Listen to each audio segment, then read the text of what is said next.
Sebelum menonton, jangan lupa like, subscribe, dan tekan tombol lonceng. Selamat menyaksikan. Halo sahabat Eljon, kembali lagi di Eljon Medical Forum. Masih bersama saya Cynthia, dan kita masih akan membahas mengenai herpes zoster.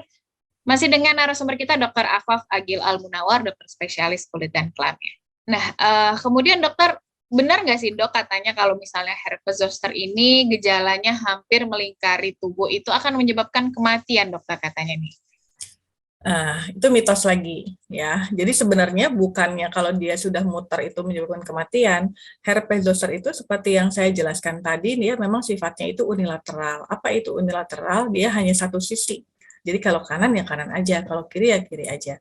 Tapi pada beberapa keadaan tertentu dengan contoh pada pasien-pasien dengan imunokompromis gitu ya. Salah satunya misalnya pasien HIV, kemudian pasien-pasien dengan keluhan diabetes mellitus, kemudian juga dengan keganasan gitu ya. Jadi dengan daya tahan tubuh yang dia turun, pasien-pasien autoimun, nah itu bisa muncul gejala herpes zoster itu dia generalisata ya atau disseminata. Jadi artinya itu kalau generalisata dia munculnya itu menyebar.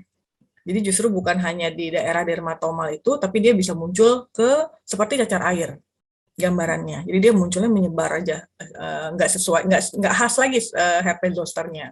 Kemudian juga bisa juga disseminata. Kalau disseminata tuh di daerah itu ada berkelompok, khasnya seperti herpes zoster, tapi di beberapa daerah juga ada tuh lenting-lenting yang terpisah-terpisah. Gitu ya. Jadi bukannya dia kalau nyambung jadi menyebabkan kematian, bukan ya. Jadi sebenarnya yang dipertanyakan adalah apakah ada penyakit lain gitu ya, penyerta lain yang memang justru yang harus menjadi perhatian pada pasien tersebut kalau dia munculnya gejalanya itu tidak khas seperti herpes zoster tapi dia menyebar gitu seperti itu. Ya. Karena kalau misalnya sudah menyebar mungkin bukan herpes zoster ya dok ya? Namanya tetap herpes zoster, tapi yang tadi kan harusnya kan kalau dia unilateral gitu ya khasnya, tapi kita sebutnya dengan herpes zoster yang generalisata atau herpes zoster yang disseminata. Itu ada istilahnya. Situ. Sama-sama herpes zoster, tapi gambaran klinisnya memang berbeda seperti itu. Oke, baik. Kemudian benar nggak sih dokter katanya hanya terjadi sekali seumur hidup ini dokter? Betul. Jadi idealnya pada pasien dengan daya tahan tubuh yang baik, ya seperti kita imunokompeten itu terjadi hanya satu kali. Nah pada pasien yang imunokompromis itu bisa terjadi lebih dari satu kali, itu seperti itu. Oke. Apa ada komplikasinya dokter? Mungkin tadi juga ada sedikit disinggung ya dokter ya. Apakah ada komplikasi dari herpes zoster dok? Ada, jadi yang kita sebut dengan sindrom Ramsay-Hunt misalnya, itu misalnya menyebabkan keluhan di daerah telinga. Jadi kalau kita menemukan pasien, kemudian pasien itu ada di daerah telinga, itu kita konsulkan juga ke THT, jadi untuk melihat apakah memang ada komplikasi ke daerah telinganya, persarafannya, seperti itu. Jadi bisa terjadi komplikasi. Kemudian bagaimana mengobatinya, dokter?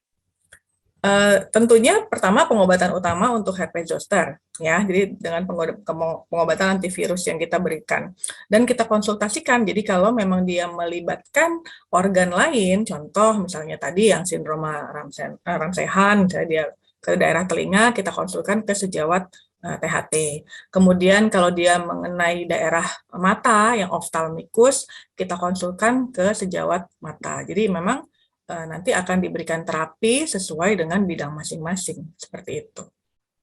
Oke.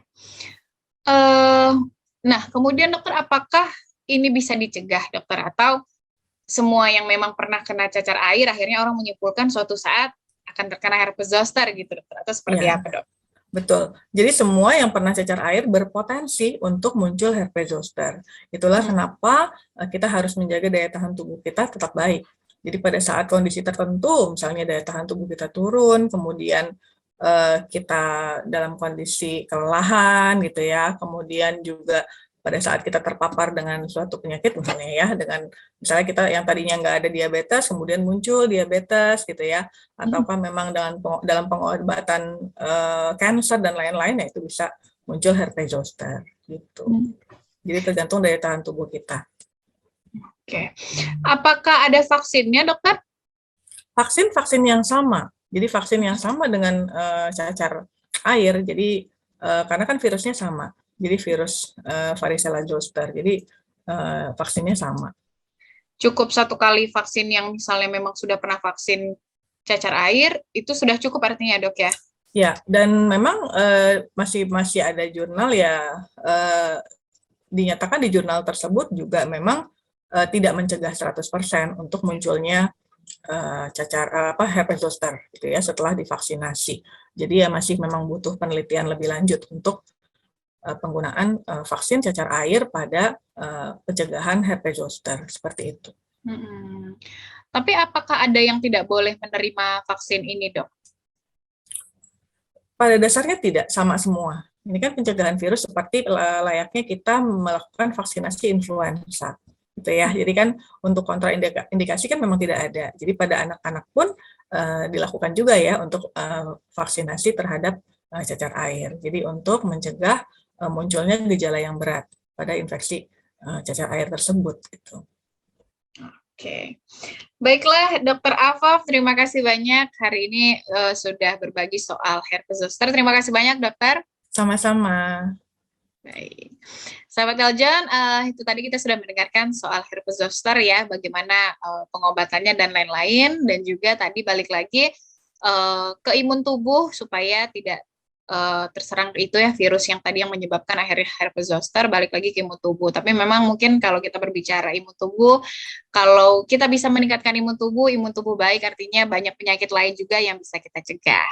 Betul. Semoga berguna dan juga bermanfaat bagi kita semua hari ini. Saya Cynthia dan juga Dr. Afaf Agil Al-Munawar, dokter spesialis kulit dan kelamin, pamit undur diri, sampai jumpa. Halo Sobat Eljon, perkenalkan saya Askia Latifa Maharani, Putri Pariwisata Indonesia Jambi 2022. Sudah nonton videonya kan? Jangan lupa like, subscribe, dan share videonya ya. Terima kasih.